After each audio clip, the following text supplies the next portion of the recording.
I'm Adam May, a reporter here at Mirror Online, and those of you who rely on the trains to get about will know all too well the disruption that's set to be caused this week. It's as Britain will see the biggest railway strike in decades, with services on the railways and London Underground affected. A walkout of this scale hasn't been seen since 1989, and it's happening due to a row over pay, jobs and conditions.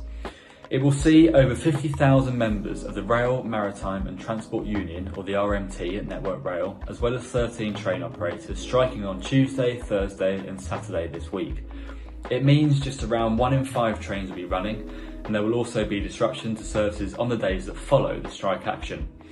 The RMT and Unite are also holding a 24-hour walkout on the London Underground, with services to the Tube affected. Now, with Glastonbury, Wimbledon, school exams and concerts for the likes of Elton John and the Rolling Stones coming up, travellers are being urged to plan ahead carefully. Why are these strikes happening? Well, the RMT union voted for action in May over pay and job losses.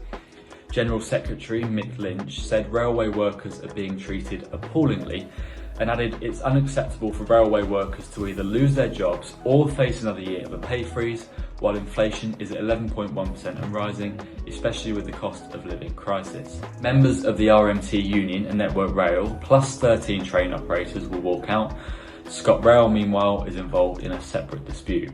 Now, what happens if you've bought a rail ticket? Well, according to Network Rail, if your service has been cancelled, delayed or rescheduled, you may be entitled to a fee-free change or refund from the original retailer of your ticket. This should mean, in theory, if you have these tickets and can't or choose not to travel because of the industrial action, you should be able to get your money back. However, it's best to get in touch with the train operator directly before you choose not to travel to find out your refund rights. And for alternative travel, the AA predicts that the worst affected roads are likely to be main motorways as well as rural and suburban areas, with many commuters just choosing not to use the trains all week.